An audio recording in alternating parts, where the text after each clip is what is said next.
네, 대통령의 말 한마디에 대입 수능이 대혼란에 빠졌습니다. 수능을 앞둔 수험생들과 학부모들은 피가 마르는 심정입니다. 올해 수능이 과연 정상적으로 치러질 수 있을지 걱정이 될 정도입니다. 만 5살 초등학교 입학 논란에 이어서 최악의 교육 참사라고 불릴만 합니다. 수능에 대한 대통령의 지적으로 담당 부처의 담당 국장이 경질됐고 수능을 주관하는 기관 한국교육평가원장이 사임한 과정을 보면 윤석열 정권의 국정운영 공식을 그대로 닮았습니다. 수능도 아닌 모의평가 수능도 아닌 모의평가 난이도를 이유로 평가원장이 물러나는 것부터가 처음 있는 일이고 수능 5달을 앞두고 수능을 주관하는 기관에 대해 대대적으로 감사를 하겠다고 압박하는 것도 전례 없는 일입니다. 감사가 만능은 아닙니다. 대통령과 교육부는 하루빨리 이 혼란을 수습해야 합니다. 첫째는 대통령이 수험생과 국민들에게 사과해야 합니다. 둘째, 올해 수능은 지금까지 지켜온 방향과 기조를 유지해야 합니다. 준비하지 않은 전환은 혼란을 가져옵니다. 꼭 추진하고 싶다면 수험생과 학부모님들의 충분한 의견을 수렴해서 내년에 추진할 수 있도록 검토하기 바랍니다. 셋째, 사교육비 문제에 대한 근본적 인식이 필요합니다. 수능의 킬러 문항을 없앤다고 사교육비가 없어지는 것이라고 생각한다면 정말로 단순하게 사안을 보는 것입니다. 공교육 투자를 위해서 학교 교육의 질을 높이고 대학 서열화를 줄일 수 있는 방안을 찾고 궁극적으로는 대학을 나오지 않아도 당당한 대한민국 국민으로서 떳떳하게 살 수 있는 복지국가를 만드는 것입니다. 마지막으로 남 탓하는 태도로는 국민의 마음을 얻기 어렵다는 점을 분명히 인식하는 계기가 되기 바랍니다.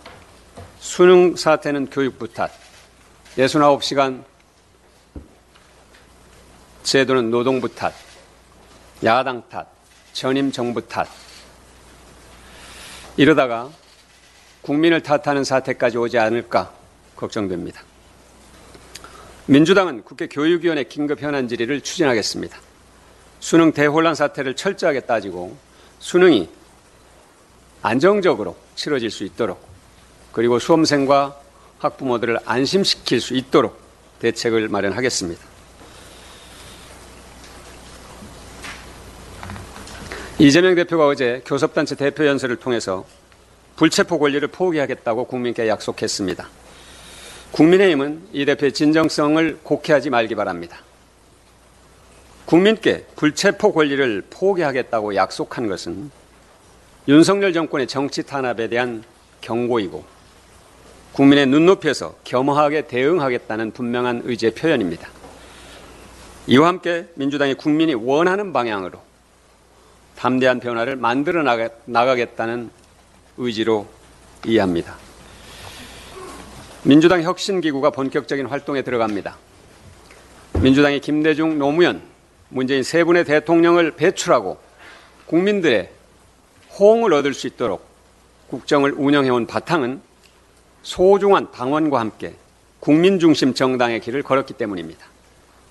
국민정당이 되는 첫 번째 바탕은 태도입니다. 높은 도덕성을 갖춘 깨끗한 정당, 국민과 민주주의 앞에 한없이 겸손한 정당, 어떤 문제가 생겼을 때 그 문제를 회피하지 않고 자기 개혁의 계기로 삼는 무한책임 정당이 되도록 노력하겠습니다. 국민정당의 두 번째 바탕은 정책과 비전입니다. 가치 쇄신, 정책 쇄신, 비전 쇄신도 중요합니다. 사람 중심 가치의 민주당, 서민과 중산층, 그리고 자랑스러운 민주시민을 대변하는 민주당의 모습을 되찾는 것이 국민이 원하는 방향입니다. 민주당은 외환위기를 극복하고 벤처경제를 일으키고 한반도 평화를 정착시키기 위해 끝없이 노력해온 정당입니다. 민주당이 기술혁신과 혁신성장을 주도하고 동시에 불평등 해소와 사회통합 그리고 남북 화해 비전을 제시해 나가겠습니다. 그러한 확장적 통합을 통해서 더 넓고 더 깊게 국민 속으로 들어가겠습니다. 국민의 삶의 문제를 해결하는 그리고 성과를 만드는 민주당으로 쇄신하겠습니다. 이상입니다.